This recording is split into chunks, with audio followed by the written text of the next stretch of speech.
Mister Nurul কবিরের কথা। বিখ্যাত সাংবাদিক, নিউ এজের সম্পাদক জনাব নুরুল কবির। কেন মনে পড়ছে আমি একটু পরের দিকে বলছি।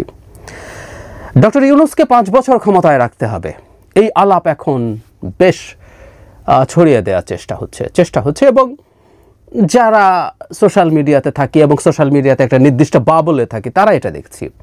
মানে তাকে 5 বছর চাই, এটা আমরা যারা সোশ্যাল মিডিয়াতে ঢুকি তারা অনেকে দেখব যে অনেকেই আলাপ করছেন। শুধু 5 বছর না, কেউ কেউ বলছেন তিনি যতদিন সক্ষম থাকেন তাকে ততদিন রাখা, তার টিমের তাকে দেখানোর চেষ্টা করা হচ্ছে, দেখো কত ভালো, এটা আর কোথাও পাওয়া যাবে নাকি, কখনো পাওয়া যাবে নাকি, ইত্যাদি ইত্যাদি তুলনা হচ্ছে। কিছু কিছু ক্ষেত্রে উচ্ছ্বাস আছে। মানুষের, এই দেশের মানুষজনের রাজনৈতিক বিবেচনা সবসময় যে খুব ভালোভাবে কাজ করে নট নেসেসারি, তবে লং টার্মে আমরা আসলে সঠিক ব্যাপারটা বুঝতে পারি। ফলে একটা উচ্ছ্বাস আছে এবং আমাদের এক ধরনের হার্ড বিহেভিয়ার আছে। আমরা পালের চলতে পছন্দ করি, একটা হাইপোট্লসের পেছনে দৌড়ঝাঁপ করি। So that's not that bad, আমি এটাকে খুব খারাপভাবে দেখছি না, কিন্তু আমি একটা পরিকল্পনা দেখছি এবং এই পরিকল্পনাটা যদি আলটিমেটলি কার্যকর হতে শুরু করে সেটা আমাদের জন্য একটা সিরিয়াস অ্যালার্মিং সাইন বলে আমি মনে করি। এবং আমি বিশ্বাস করি সরকারের মধ্যে সম্ভবত একটা অংশ ডক্টর ইউনূসের এই ক্ষমতাকে অনেক বেশি দীর্ঘায়িত করার খোয়াব দেখছেন। খোয়াব শব্দটা বলছি কারণ এই কিছুটা আমি আক্রমণাত্মক হতেই চেয়েছি, স্বপ্ন দেখছেন না বলে খোয়াব দেখছেন, কারণ এই খোয়াবটা আমাদের জন্য বিরাট বিপদ এবং ক্ষতি ডেকে আনবে ফর শিওর। আমি একজন ব্যক্তিকে একটু এখানে উল্লেখ করব যিনি এই সরকারের অংশ এবং সম্ভবত সবচেয়ে প্রথম দিকের অ্যাপয়েন্টমেন্টগুলোর একটা। ইভেন তিনি অফিসিয়ালি নিযুক্ত হওয়ার আগেই তিনি ফেসবুক স্ট্যাটাসের মাধ্যমে তিনি জানিয়েছিলেন তিনি প্রধান উপদেষ্টার প্রেস সচিব হতে যাচ্ছেন। আমি মিস্টার শফিকুল আলমের কথা বলছি।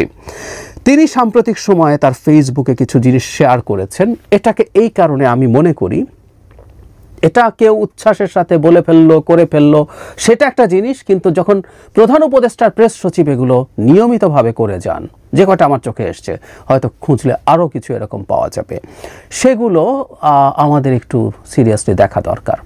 নট অনলি দ্যাট,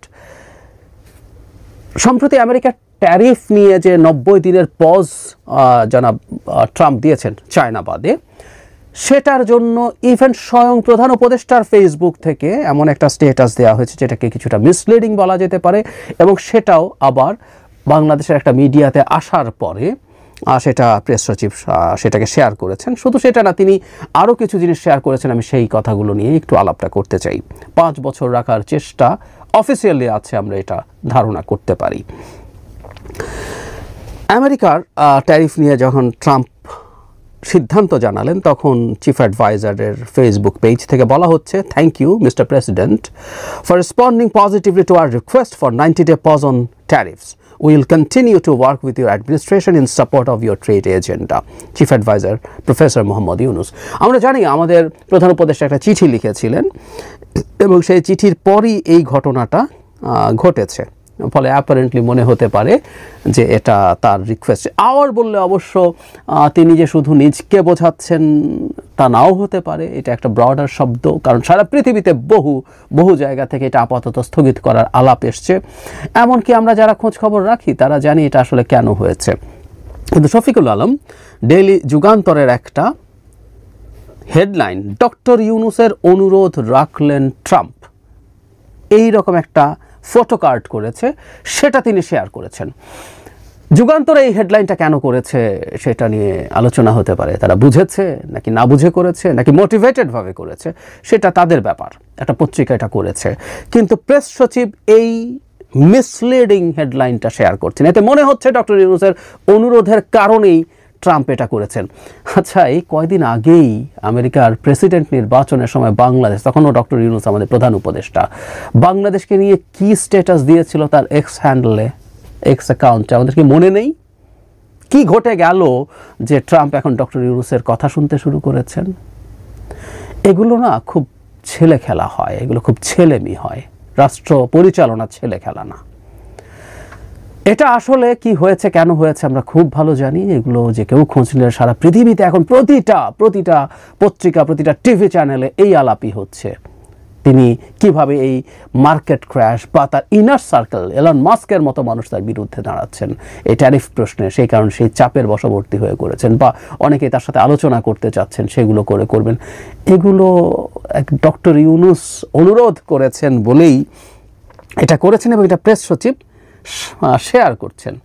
উদ্দেশ্য কি? আমি প্রায় বলছি ডক্টর ইউনূসের ওপরে মিথ্যা ক্ষমতা, মিথ্যা দেবত্ব আরোপ করার চেষ্টা করা হচ্ছে। ডক্টর ইউনূস অসাধারণ বড় একজন মানুষ, উনি অনেক ক্ষেত্রেই খুব ভালো এফিসিয়েন্সি দেখিয়েছেন, অনেক ক্ষেত্রে ওনার খুব বাজে ব্যর্থতা আছে, নিজে স্বীকার করেছেন। যে কেউ নুরুল কবিরের সাথে ইন্টারভিউটা দেখে নিতে পারেন। এটা সরকার পছন্দ হয়তো করেনি, কারণ আমি বুঝতে পারি এরপর তিনি তার বক্তৃতায় বক্তব্যের কন্টেন্টে বলছি শেখ হাসিনার মতো হয়ে উঠছেন। অনেকের খারাপ লাগতে পারে, বাট আমি এভাবেই বলতে পছন্দ করি। তার কন্টেন্ট, তার অ্যাটিটিউড, তার বাক্য, তার ভাষা, তার বডি ল্যাঙ্গুয়েজ তা না, কন্টেন্টগুলো এরকম হয়ে উঠছে। সো এখন সব ক্ষেত্রে সাফল্য আরোপ করো, সেই চেষ্টা হচ্ছে। নট অনলি দ্যাট, যেন শফিকুল আলম ঈদের সময় একটা স্ট্যাটাস শেয়ার করেছেন, সেখানে লেখা আছে এরকম: নামাজের পর হাজারো মানুষ ডক্টর ইউনূসকে ঘিরে ধরেন। ইউনূস যখন মানুষের বাড়ি দেওয়া হাত স্পর্শ করতে ব্যস্ত, মানুষ তখন স্যার 5 বছর ইউনূস সরকারকে বারবার দরকার বলে চিৎকার করতে থাকে। ঈদের দিন মানুষের এই বাঁধ ভাঙা ভালোবাসার চেয়ে সুন্দর ঈদ উপহার ডক্টর ইউনূসের জন্য আর কি হতে পারত। স্ট্যাটাসটাই মনে হচ্ছে যে আমি এমন কিছু অ্যাপিল করছি না, এটা ঘটেছে, এটা তিনি লিখেছেন, কিন্তু মিস্টার শফিকুল আলম এটা শেয়ার করছেন, সামনে আনছেন। এরপর আরেকটা স্ট্যাটাস তিনি এরপর শেয়ার করেছেন।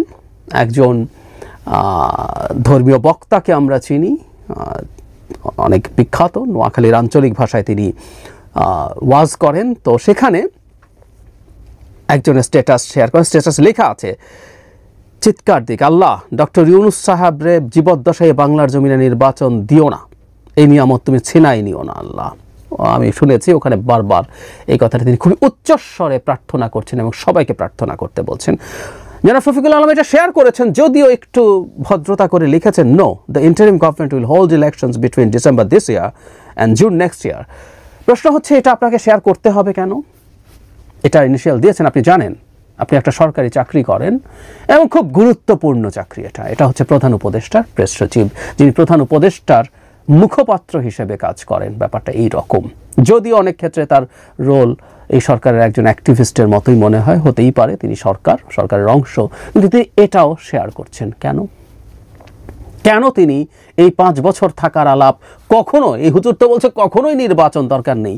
আমাদের হয়তো সামনে এসছে কিছুদিন আগে জনাব সালমান মুক্তাদির, বিখ্যাত মানুষ, তিনি, আমি দেখেছিলাম একবার নাগরিক কমিটির সাথে ছিলেন, তিনি এখন নাগরিক পার্টিতে আছেন কিনা জানি না, তিনি বলেছেন বাংলাদেশে আইন করে রীতিমতো নির্বাচনকে বাতিল করে দেওয়া, হয়তো খুব হালকা ঢঙ্গে বা স্যাটারিকলি বলেছেন, কিন্তু বলেছেন। সো এই আলাপটা আসছে, ওটা মিস্টার শফিকুল আলম শেয়ার করেননি, তিনি এটা জানি না, অবশ্যই অ্যাটলিস্ট আমার চোখে পড়েননি, ওনার চোখে পড়লে উনি ওটাও শেয়ার করে একটা ইনিশিয়াল দিয়ে শেয়ার করে দিতে পারেন। তো যে কথাটা বলছিলাম, জনাব শফিকুল আলম যখন এই জিনিসটা করেন, তখন এটা আসলে আর ঠিক হাসি ঠাট্টা বা ছেলে খেলার পর্যায়ে থাকে বলে আমি মনে করি না। সব কিছু কনটেক্সট নিয়ে দেখতে হবে, একটা কনটেক্সটের চেষ্টা আছে, এবং কেউ জাস্ট এটাকে হাস্যকর ফান হিসেবে যাতে না দেখাই। কেউ বলেন বাংলাদেশে তো অনেকেই খেলাফত চায়, হ্যাঁ খেলাফত চায়, এবং আমরা সেটাকে প্রটেস্ট করি, আমরা সেটাকে কন্টেস্ট করি, আমরা সেটা হতে দিতে চাই না। ঠিক একইভাবে ডক্টর ইউনূসের সরকার 5 বছর থাকবে এভাবে, এটা চাই না, এটাকেও আমরা কন্টেস্ট করব, প্রতিবাদ করব। গণতন্ত্র মানে হচ্ছে জনগণের সম্মতি নিয়ে দেশ শাসন করা, সম্মতি নিয়ে আসুক। এত ভালো যদি হয় সবাই সম্মতির পরীক্ষা যেতে পারে, দল তো তৈরি হয়েছেই, সবাই যেতে পারে, এ ভালো করেছে, ও সেই করে ফেলেছে, সবাই গিয়ে ওই দলে যোগ দিক, নির্বাচিত হোক, দেশের জনগণের ম্যান্ডেট নিয়ে ক্ষমতায় আসুক। শুরু করেছিলাম জনাব নুরুল কবিরকে দিয়ে। এই সরকার আর কি সাফল্য দেখাচ্ছে, যাদের কিছুটা বয়স হয়েছে তারা জানেন 1-11 সরকারের ক্রেজ কি ছিল। সারা দেশ হুমড়ি খেয়ে পড়েছিল 1-11 সরকারের ওপরে, তারা সারা দেশকে সোনায় বাঁধিয়ে দেবেন, সে দুর্নীতিবাজ একে তেকে ধরে, তারা শুরুতেই রাজনৈতিক দলের লোকজন, ব্যবসায়ী, জেনুইনলি নানান রকম করাপ্ট ব্যবসায়ীকে ধরেছিল, নানান রকম চাপ দিচ্ছিল, নানান কিছু করছিল। মানুষ অকল্পনীয় ওভারওয়েলমিং সমর্থন দেখাচ্ছিল ১/১১ সরকারকে। আমি তখন দেখতাম জনাব নুরুল কবির টিভিতে এসে ১/১১ সরকারের তীব্র সমালোচনা করতেন, তীব্র বিরোধিতা করতেন, এবং আমি তখন আমার আশপাশের মানুষদের নুরুল কবিরের ওপরে চরম বিরক্তি দেখতাম যে এই লোক কেন এত চমৎকার একটা সরকারের বিরুদ্ধে দাঁড়ায়। বারবার এ কথা বলতে দেখেছি আমি অনেক মানুষ, আমার পরিচিত মানুষদের মধ্যে এটা একটা কমন আলোচনা ছিল, এবং একটা পর্যায়ে বোধ করি চ্যানেলগুলোকে চাপ দিয়ে জনাব নুরুল কবিরকে আর টকশোতে আনা যায়নি, বা খুব রেয়ারলি তাকে আনা হতো, বন্ধ করে দেওয়া হয়েছিল অলমোস্ট। ওনার অবশ্য ব্যক্তিগত সব কিছু হয়তো এতটাই পরিচ্ছন্ন যে ১/১১ তাকে বিপদে ফেলতে পারেনি, ফলে চ্যানেলকে চাপ দিয়ে হয়তো সেটা করা হয়েছিল। কিন্তু যে কথা বলছিলাম, নুরুল কবির সে স্বর্গ থেকে নেমে আসা দেবদূত ১/১১ সরকারের বিরুদ্ধে প্রথম দিন থেকে কথা বলেছেন, খুব টাফ ভাষায় কথা বলেছেন। সময়ের পরিক্রমা বলে যারা নুরুল কবির ঠিক ছিলেন, যারা নুরুল কবিরকে পছন্দ তখন করেননি, তারা ভুল ছিলেন, তারা ভুল ছিলেন। অনির্বাচিত কোনো সরকার কখনো কোনোভাবেই আমরা গ্রহণ করি না, কারণ সেটা দিনের শেষে জনগণের কল্যাণ বয়ে আনে না। আর শর্ট টাইমে 1 মাস 2 মাসে এটা করেছে, এখানে একটা সাফল্য পাওয়া গেছে, সেখানে একটা সাফল্য পাওয়া গেছে, এগুলো দেখিয়ে কোনো সরকারকে ক্ষমতায় থাকার ন্যারেটিভ তৈরি করা, এবং ন্যারেটিভটা এই যে পরে নির্বাচিত সরকার আসলে সেটা খারাপ কিছু হবে, যদি হয় এটা আমাদের কপালে আছে, এটাই নিতে হবে। ইয়াস, নির্বাচন মানে এই, গণতন্ত্র মানে এই।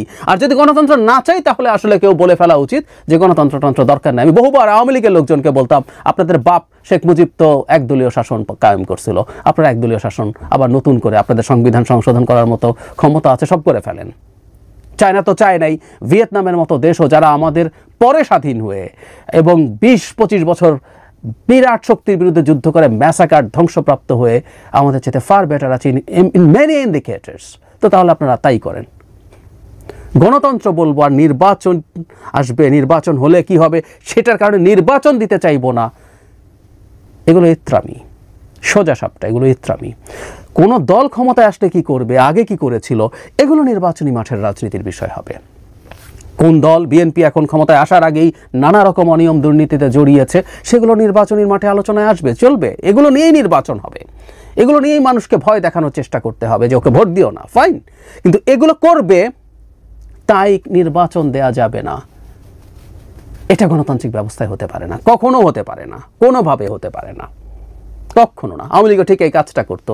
ম্যানুফ্যাকচারিং কনসেন্টে চমস্কিরা দেখিয়েছেন একটা ইন্টারেস্টিং জিনিস, সেটা হচ্ছে কখনো আমরা যখন কনসেন্ট ম্যানুফ্যাকচার করার মধ্যে খুব কতগুলো কমন জিনিস থাকে, একদম আওয়ামী লীগের তত্ত্বে এই সরকারও হাঁটছে, বা এই সরকারকে, সরকার একে এভাবে বলা ঠিক নেই, সরকারকে ক্ষমতা যারা রাখতে চায় সরকারের একটা অংশ, সেটা হচ্ছে ভয় দেখানো।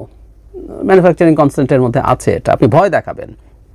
হিটলার থেকে শুরু করে আজ পর্যন্ত সবাই করেছে। হিটলার কমিউনিস্টদের ভয় দেখাতো, ওরা এই করে ফেলবে, ইহুদিদের ভয় দেখাতো। ঠিক একইভাবে শেখ হাসিনা জঙ্গিবাদের ভয় দেখিয়ে অবৈধভাবে ক্ষমতা টিকিয়ে রাখার চেষ্টা করেছে নির্বাচনে। আমি খারাপ আছি, আমি নির্বাচন করি না, আমি করাপ্ট, কিন্তু দেখো আমি যদি ক্ষমতায় না থাকি তাহলে কিন্তু এই হবে। এটা যে শুধুমাত্র গ্লোবাল মার্কেট খেয়েছে তা না, বাংলাদেশের প্রচুর এডুকেটেড মিডল ক্লাস তারা এই ন্যারেটিভটাকে কিনেছিল, দে বট ইট। ঠিক একইভাবে এখন নির্বাচন হলে বিএনপি যদি ক্ষমতায় আসে, দেখো দেশকে কি করে ফেলবে। সুতরাং নির্বাচন দরকার নেই, এই সরকার চলতে থাকুক। একই তত্ত্ব, একই রকম, খুব খারাপ শোনায়, এটা হাসিনাগিরি। Don't do this please. Bangladesh গণতান্ত্রিক ব্যবস্থায় যাবে, যেতে হবে অ্যাজ আর্লি অ্যাজ পসিবল। সমস্যা থাকবে, গণতান্ত্রিক ব্যবস্থা কোনো ফুল প্রুফ কিছু না। জেনারেশনস আফটার জেনারেশনস গণতান্ত্রিক ব্যবস্থার জন্য লড়াই করতে হয়। বহুদিন বলেছে, আমেরিকার মতো দেশে আজকে গণতন্ত্রের জন্য লড়াই করতে হচ্ছে জনগণের। ট্রাম্প 3য় নির্বাচন করার আলাপ তুলছেন, যেটা সংবিধানে নেই। যদি তিনি করতে চান কি হবে? আমেরিকায় যে কেউ খুঁজে দেখবেন এই মুহূর্তে এই আলাপ হচ্ছে, সুপ্রিম কোর্টের দেয়া আদেশ যদি ট্রাম্প না মানেন তাহলে কি করার আছে। ট্রাম্প অনেক ক্ষেত্রে সুপ্রিম কোর্টের আদেশও এবার মানবেন না, এই আলামত দেখা যাচ্ছে। এই ফাইট আমেরিকাতে ফিরে এসছে, ইউরোপের বিভিন্ন দেশে আছে, অনেক দেশে একেবারে এক্সট্রিম রাইটিস্টরা নির্বাচনের মাধ্যমে ক্ষমতায় এসেই গণতন্ত্র ধ্বংস করছে। ফাইট আছে, সো ফাইট করতে হয়, এটা একটা ক্রমাগত ফাইট। আবার কেউ কেউ বলছেন নির্বাচনের আগে সব সংস্কার করে লিখে দিয়ে, কনস্টিটিউশন এবং আইনে লিখে দিয়ে আমরা সব ঠিকঠাক করে নির্বাচনে গেলে দেশ সুরসুর করে সুন্দর মতো গণতান্ত্রিকভাবে চলতে থাকবে। হাস্যকর, একেবারেই হাস্যকর কথাবার্তা। এটা নিয়ে দীর্ঘ সময় লিখেছি, বলেছি, অনেকের সাথে ডিবেটও করেছি। আমি বলছি না সংবিধান বা আইনের সংস্কার লাগবে না, লাগবে, কিন্তু এটা করে গেলে পরবর্তীতে কেউ আর কোনো কিছু করতে পারবে না, এই চিন্তা যারা করেন খুবই নোভিস লেভেলের চিন্তা তারা করছেন। সুতরাং কিছু সংস্কার যদি একমত হই